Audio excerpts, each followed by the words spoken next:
Ladies and gentlemen, you know what I found? I found that your attitude, not your aptitude, determines your altitude. What do I mean by that? Well, it's simple. You see, a lot of people have great potential, but they never quite reach it. They have the talent, they have the skills, but they don't seem to go as high in life as they could. Why is that? Is it because they don't know enough? No, my friends. It's because their attitude acts like an anchor that keeps them from soaring to greater heights. Let me tell you a story that'll illustrate this. A long time ago, there was a young man who worked in a shoe store. Now, this wasn't a high-paying job. It wasn't glamorous by any stretch of the imagination. But this young man, he decided he would give it his all. He walked into that shoe store every day with a smile on his face, and he greeted every customer like they were the most important person in the world. He didn't just sell shoes, he made people feel good about themselves, made them feel valued, made them walk out of that store feeling like $1,000,000.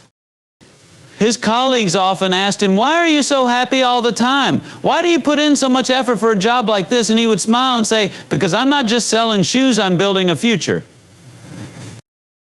Now, that young man didn't have a fancy degree or extraordinary intelligence, but what he had was a positive attitude. And because of that attitude, people started noticing him. Customers would come back to the store just to buy from him. His manager took note of his dedication and passion, and he started giving him more responsibilities. Fast forward a few years, and that young man wasn't selling shoes anymore. He was running a shoe store of his own. And do you know what happened next? That one store became a chain of stores, and before he knew it, he was a wealthy, successful entrepreneur, not because he was the smartest person in the room, but because he had the best attitude. He understood that how you approach something determines how far you go with it. And that, my friends, is what I mean when I say your attitude, not your aptitude, will determine your altitude. Now, you might say, "Zig, that sounds good, but it's easier said than done." How do you stay positive when life keeps knocking you down? And that's a great question, because life will do that. It's going to hit you, knock you, and sometimes it'll downright wrestle you to the ground. But here's the secret: you have a choice. Every day you have a choice to either stay down or get back up. And not only that, you have a choice to get back up with a smile on your face or with a chip on your shoulder. You see, a positive attitude isn't about ignoring the challenges or pretending they don't exist. No, sir. It's about facing those challenges head on and believing that you have what it takes to overcome them. It's about understanding that obstacles are there not to stop you, but to strengthen you. And every time you choose a positive response, you build the muscle of resilience, and that, in turn, builds your confidence. One of the biggest mistakes people make is letting their circumstances dictate their attitudes. They say, "If only I had more money, I'd be happier," or "If only my job was better, I'd be more positive." But folks, it doesn't work that way. That's like saying, "If only the fire would give me heat, then I'd put in some wood." It's backwards. Your attitude comes first, and the success follows, not the other way around. I'm reminded of another story, this one about two salesmen who went to a country where people didn't wear shoes. One of the salesmen looked around and said, "What a disaster. Nobody wears shoes here. There's no market." The other salesman saw the same situation and said, "What an opportunity. Nobody wears shoes." Break, break, break, break. Ladies and gentlemen, let me tell you something that I've seen over and over again throughout my life. People who set clear goals and stick to them end up achieving far more than those who just drift aimlessly through life. Now, don't misunderstand me, talent, intelligence, and hard work are all important. But without a goal, a clear, well-defined target, you can spend a whole lifetime working hard and never hit the mark. Imagine, if you will, a man who spends all day shooting arrows in every direction. He might be the best archer in the world, but without a target, he'll never know if he's hit the bullseye. Life is no different. If you don't have a goal, it doesn't matter how talented or hardworking you are, you won't know if you've succeeded or failed. I once heard someone say, "I just want to be successful," and I asked them, "What does success look like to you?" They paused, thought for a moment, and said, "I'm not really sure now, folks. Let me tell you, if you don't know where you're going, how will you know? Will you know when you get there?" It's like getting in your car, starting the engine, and saying, "I'm going to take a trip," but you have no destination in mind. Where are you going to end up? Nowhere. And yet so many people live their lives that way. They start each day without a destination, without a purpose, and then wonder why they're stuck in the same place year after year. Let's take this a step further. Have you ever heard of a plane taking off without a flight plan? No pilot gets in the cockpit and says, I'm just going to fly around and hope I end up somewhere nice. No, sir. They have a clear destination and they chart a course to get there. And even when turbulence or bad weather comes along, they make the necessary adjustments to stay on course. Setting goals is like creating that flight plan for your life. It gives you direction, it gives you purpose, and it helps you stay on track, even when the winds of life start blowing. So how do you set goals that really stick? Well, it starts with clarity. You've got to be specific about what you want. If you say, I want to lose weight, that's a good start, but it's not clear enough. You need to say, I want to lose 20 pounds in the next 3 months. Now you've got a clear target, something you can measure and work towards. You see, a goal without a clear definition is just a wish. And wishes are nice, but they won't take you very far. Another thing you've got to do is write it down. I know that sounds simple, but you'd be amazed at how many people have goals that are just floating around in their heads. When you write down your goals, you take them out of the realm of imagination and bring them into reality. It's like putting a stake in the ground and saying, this is where I'm going. There's power in writing it down, and there's even more power in reading it every single day. It keeps your goals in front of you, and it keeps your focus sharp. Now, let me tell you a little secret about goals. If they don't scare you just a little bit, you're not aiming high enough. I've met people who say, I don't want to set big goals because I'm afraid I won't achieve them. Well, let me ask you this. What's the worst thing that happens if you set a big goal and fall a little short? You end up doing more than you would have if you hadn't set a goal at all. You've got to stretch yourself. You've got to aim high. Think about it. If your goal is to climb a mountain, even if you don't reach the summit, you're going to get a lot higher than if you just stayed in the valley. But here's the thing, folks. Setting the goal is just the beginning. You've got to have a plan to achieve it. I like to call this breaking it down. Let's say your goal is to read 12 books in a year. Now, if you just leave it at that, you might end up scrambling in December trying to cram in 6 books in 2 weeks. But if you break it down and say, I'm going to read 1 book a month, suddenly it becomes manageable. And if you go a step further and say, I'm going to read 10 pages a day, now you've got a clear daily action plan that keeps you moving towards your goal. Here's another little tip: track your progress. It's not enough to just set a goal and forget about it. You've got to keep an eye on how you're doing. If your goal is to save $5,000 this year, check in every month to see if you're on track.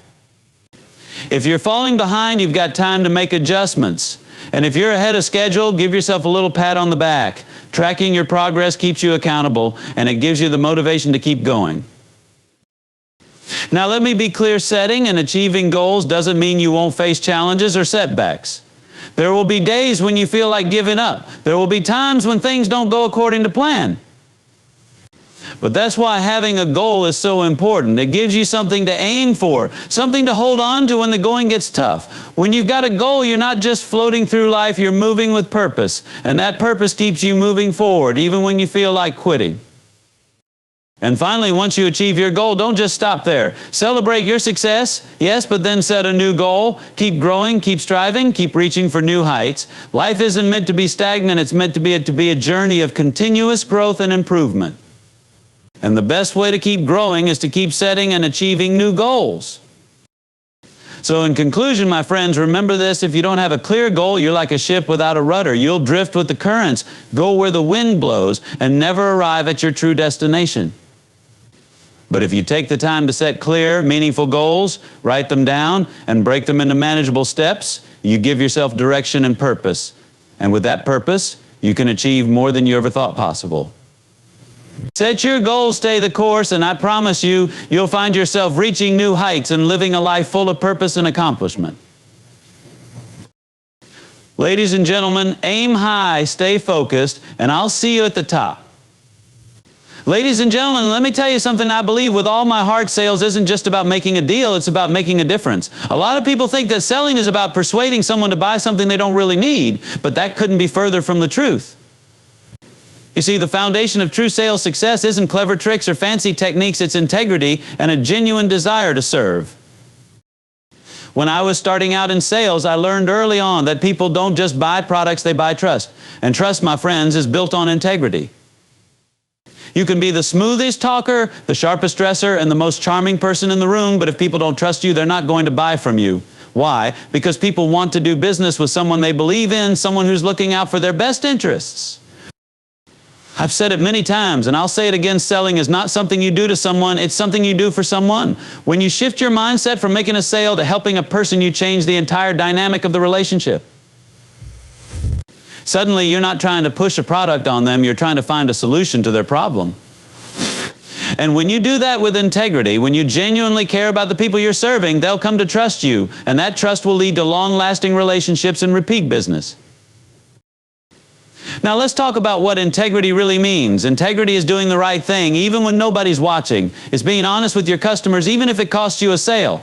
I remember a story about a young salesperson who was working at a car dealership. A couple came in looking for a family car, and the young salesperson showed them a beautiful SUV. Now this SUV had all the bells and whistles, and it came with a nice commission for the salesperson. But there was just one problem. The young man knew that another car on the lot, a little less expensive and without all the frills, was a better fit for the couple's needs. He had a choice to make. He could sell the fancy SUV, make a bigger commission, and move on. Or he could be honest with the couple, even if it meant making a smaller sale. Well, this young man chose integrity. He showed them the less expensive car and explained why it was a better choice for them. The couple appreciated his honesty, bought the car, and left the dealership happy. Now, you might be thinking, but Zig, didn't that salesperson lose out on a bigger commission and in the short term? Yes, he did. But guess what happened next? That couple was so impressed by his integrity that they started telling their friends and family about their experience. Before long, the young man had customers coming to see him, not just because he was a good salesperson, but because he was a trustworthy one. And over time, he became one of the top salespeople in the dealership, all because he chose to put integrity above immediate profit. That's the power of integrity, folks. When you're honest with people, they remember it, they appreciate it, and they reward you with their loyalty. And let me tell you, in sales, loyalty is worth more than any single sale. But integrity isn't the only thing you need. You've also got to have a heart for service. You've got to wake up every day and ask yourself, how can I help my customers today? What can I do to make their lives better? When you approach sales with a service mindset, you stop seeing your customers as dollar signs and start seeing them as people. And people want to do business with people who care about them. Let me give you an example. There was a man who sold life insurance, and he was struggling. He wasn't making many sales, and he couldn't figure out why. One day he sat down and really thought about why he got into the business in the first place.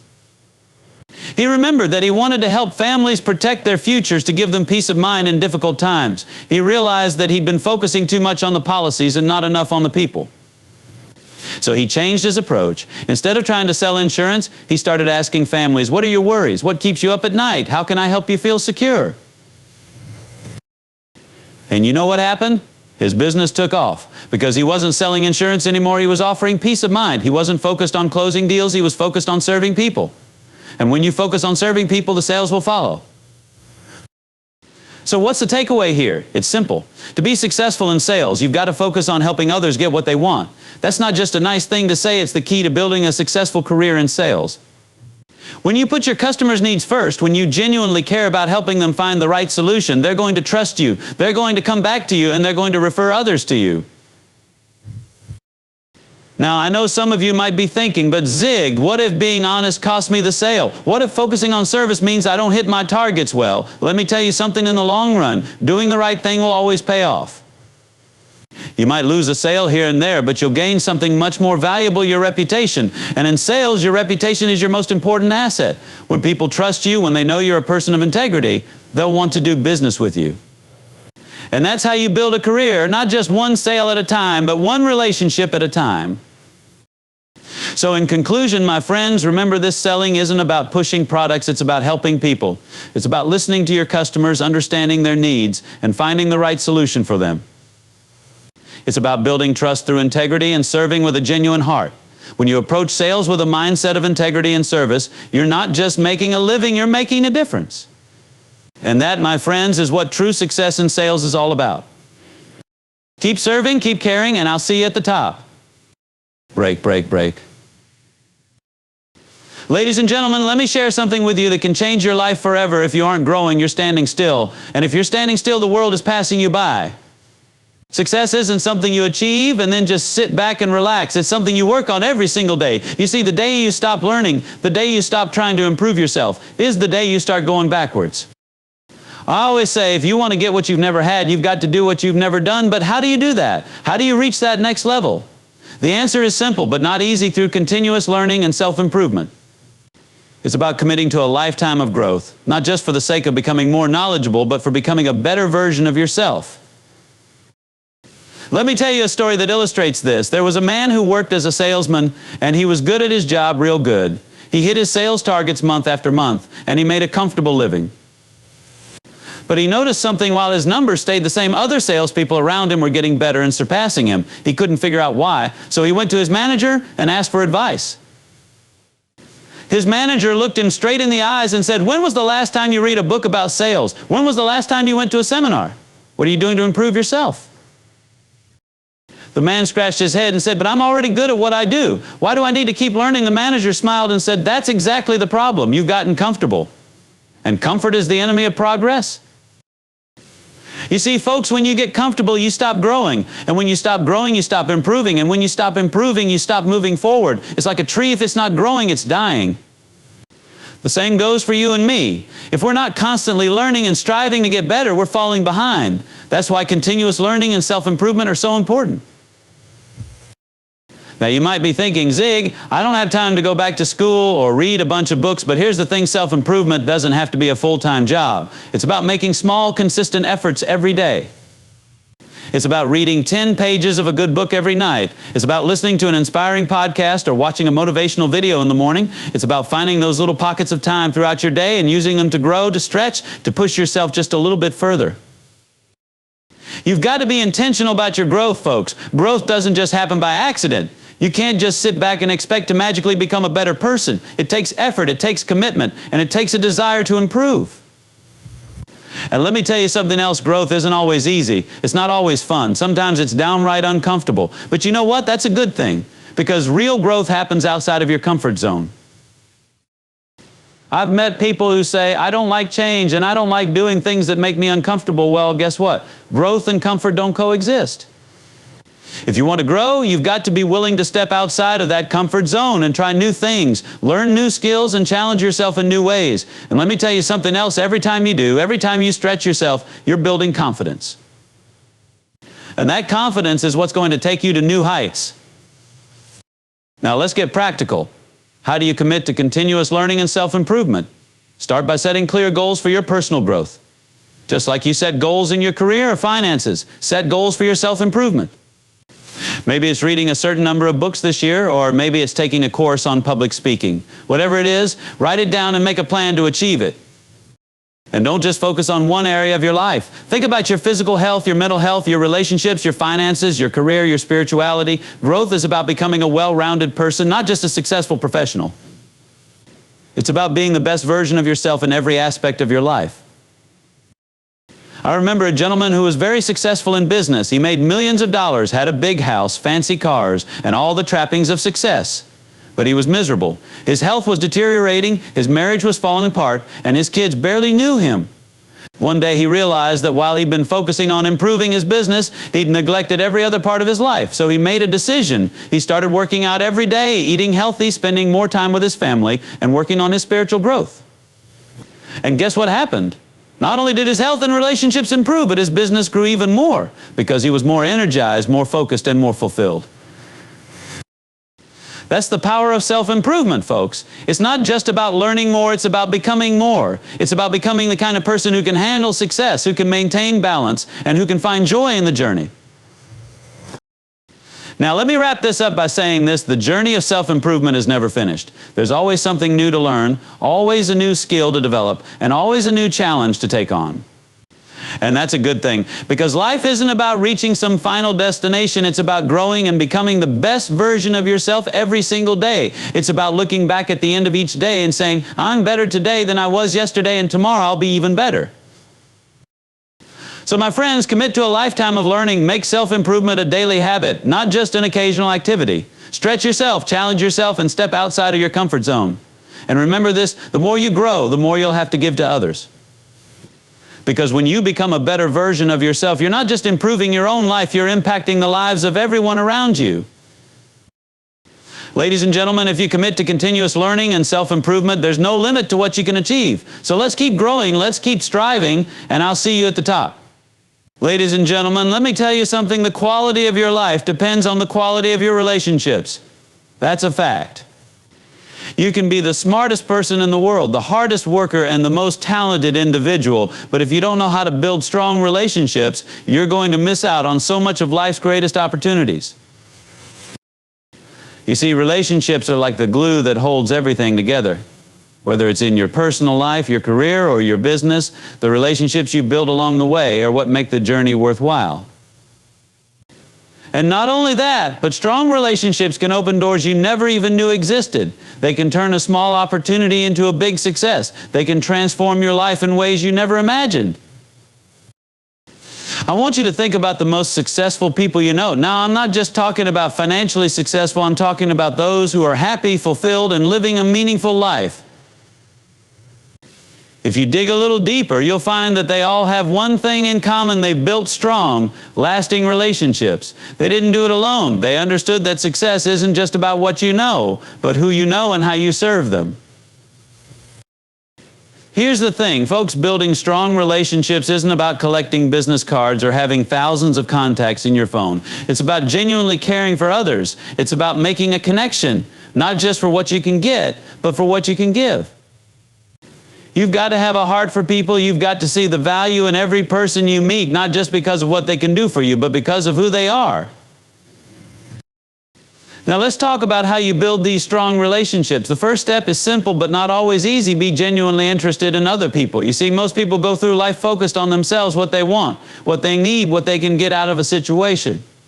But when you shift your focus to others, when you really listen to them, understand them, and care about what matters to them, something amazing happens. People start to open up to you. They start to trust you. And that trust is the foundation of every great relationship. I remember once meeting a man who was incredibly successful in sales. He wasn't the most polished speaker or the sharpest dresser, but he had a way of making people feel important. He didn't just ask, "How are you?" and move on. He really wanted to know. He took the time to listen to people's stories, to understand their struggles, and to find ways he could help. And you know what? People loved him for it. Not because he was a great salesperson, but because he was a great person. You've got to remember, folks, people don't care how much you know until they know how much you care. If you want to build strong relationships, you've got to be willing to invest time, energy, and effort into caring for others. It's not always easy, but it's always worth it. Now let's talk about another key to building strong relationships: adding value. If you want to build lasting connections with others, you've got to find ways to add value to their lives. And I'm not just talking about financial value, I'm talking about emotional value, spiritual value, and practical value, and practical value. Maybe it's offering encouragement when someone is down, sharing a piece of wisdom that helped you in the past, or lending a hand when someone needs help. Whatever it is, look for ways to serve others, and you'll find that those relationships grow stronger and stronger over time. There's an old saying, you can get everything in life you want if you will just help enough other people get what they want. And let me tell you something that's not just a catchy phrase, it's a universal truth. When you make it your mission to help others succeed, when you focus on giving rather than getting, people notice, they remember it. And they want to be around you, to support you, and to help you in return. It's a beautiful cycle of giving and receiving, and it all starts with having a heart for others. But here's something else I want you to remember. Building strong relationships isn't just about what you do, it's about who you are. You've got to be a person of integrity. You've got to be trustworthy, dependable, and honest. People want to be around those they can count on, those who do what they say they'll do and mean what they say. If you build a reputation as someone who keeps their word, who shows up when it matters, and who treats others with respect, people will naturally be drawn to you. Let me tell you another secret about relationships. It's not just about the big moments, it's about the small, consistent actions over time. It's about showing up for your friends and family, being there for your colleagues, and taking the time to show appreciation. Don't underestimate the power of a handwritten note, a phone call to check in, or a simple word of encouragement. These little acts of kindness might seem small, but they add up to something big: trust, loyalty, and connection. And let's not forget about networking. Now, a lot of people hear the word networking and think it's all about shaking hands and passing out business cards. But true networking is about building real, meaningful connections with people. It's about finding common ground, discovering shared interests, and building relationships based on trust and mutual respect. When you're networking, focus on quality over quantity. It's not about meeting as many people as possible. It's about building genuine connections with the right people. And remember, networking isn't just about what you can get, it's about what you can give. If you approach networking with a servant's heart, if you're always looking for ways to help others, you'll find that your network grows stronger and more valuable over time. So in conclusion, my friends, remember this success in life is not just about what you achieve, but who you share the journey with. It's about the relationships you build, the connections you make, and the lives you touch along the way.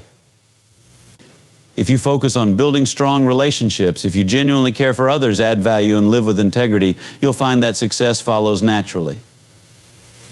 Invest in people, serve others, and make building relationships a priority in your life. And I promise you, not only will you achieve success, but you'll find joy, fulfillment, and purpose along the way. Let's build those strong relationships. Let's connect with others, and I'll see you at the top. Break, break, break. All right, let's dive into the sixth key point in Zig Ziglar's signature style on maintaining persistence and resilience in the face of challenges. Ladies and gentlemen, I've got some news for you. Life is tough. Sometimes the road to success is going to be rough, full of obstacles, setbacks, and detours. There are going to be days when you feel like giving up, when it seems like all your hard work isn't paying off. But let me tell you something I know with all my heart. Those who succeed in life aren't necessarily the smartest, the fastest, or the strongest. No, the ones who succeed are those who keep going no matter how tough things get. Success doesn't come to the most talented, it comes to the most persistent. It comes to those who understand that failure is not the opposite of success, but a part of it. Now let's be clear, persistence isn't just about hanging in there when things are easy.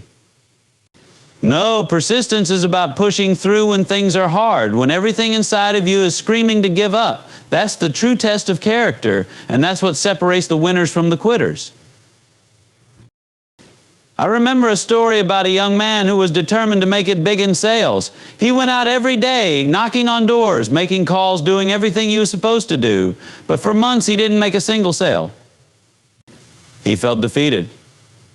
He started doubting himself, questioning whether he was cut out for this line of work. But something inside of him told him to keep going, to keep going, to keep trying, to not give up. So he did. One day he knocked on a door and a woman answered. He gave his pitch, and to his surprise she was interested. She asked a few questions, and before he knew it she bought the product. That one sale changed everything. It gave him the confidence to keep going, and from that day on he started making sales left and right. But here's the key: if he had given up after those first few months of rejection, he would have never known success. You see, persistence doesn't guarantee success immediately, but giving up guarantees failure permanently. And that's the truth, folks. When you persist, when you keep pushing forward, you're giving yourself a chance to succeed. But when you throw in the towel, you've already lost. Now let's talk about resilience, because persistence and some resilience go hand in hand. Resilience is about bouncing back when life knocks you down. It's about getting up every time you fall. And let me tell you something in life, you will fall. It's not a matter of if, but when. The question isn't whether you'll face setbacks, it's whether you'll get back up and keep going. I like to think of resilience as a muscle. Just like you build physical muscles by lifting weights, you build mental and emotional resilience by facing challenges. The more you face, the stronger you become. But here's the thing, nobody becomes resilient overnight. It's something you develop over time by facing adversity and choosing to rise above it. I once met a man who was down on his luck. He'd lost his job, his savings, and his sense of purpose. He felt like the world was against him, and he didn't know how to move forward. But instead of giving up, he decided to change his mindset. He stopped focusing on what he'd lost and started focusing on what he still had: his health, his family, and his faith. He took every setback as a lesson and every failure as an opportunity to grow. And you know what? Little by little, things started to turn around. He found a new job, rebuilt his finances, and regained his confidence. But the real victory wasn't in getting his old life back. It was in becoming a stronger, more resilient person. Because once you've been knocked down and learned how to get back up, you realize that no challenge is too great to overcome. So how do you maintain persistence and resilience in the face of challenges? It starts with having a clear vision of where you want to go and a deep belief that you can get there. You've got to have faith in yourself and in the process, even when things aren't going your way. And let me tell you something, it's not always going to be easy. There are going to be days when you feel like the world is conspiring against you. But that's when you've got to dig deep and find that inner strength to keep going. One of the best ways to build resilience is to surround yourself with positive influences, people who lift you up, who encourage you, and who believe in you. When you're facing challenges, it's easy to fall into negativity and self-doubt. But if you've got the right people in your corner, they can help you stay focused, stay positive, and keep moving forward. And let's not forget the power of a positive attitude. You see, a positive attitude doesn't mean ignoring reality or pretending everything is perfect. It means choosing to see the possibilities even when things are tough. It means focusing on what you can control instead of dwelling on what you can't. It means believing that no matter how many times you fall, you have the strength to get back up. Now, and I know some of you might be thinking, but Zig, it's hard to stay positive when everything seems to be going wrong, and you're right, it is hard. But let me tell you something, the greatest victories in life don't come from avoiding difficulties, they come from overcoming them. And the only way you can overcome them is by staying persistent, staying resilient, and never giving up. In conclusion, my friends, remember this: challenges are a part of life, but they don't have to define your life. It's not the challenges you face that determine your success, but how you respond to those challenges. If you want to succeed, you've got to be willing to keep going when others give up. You've got to be willing to get back up every time you fall. And you've got to have faith that no matter how tough things get, you have what it takes to overcome them. So let me leave you with this: when you face challenges, don't see them as roadblocks, see them as stepping stones. Don't let setbacks discourage you, let them strengthen you. And don't ever give up. Because if you stay persistent, stay resilient, and keep pushing forward, there's no limit to what you can achieve. Keep going, keep believing, and I'll see you at the top.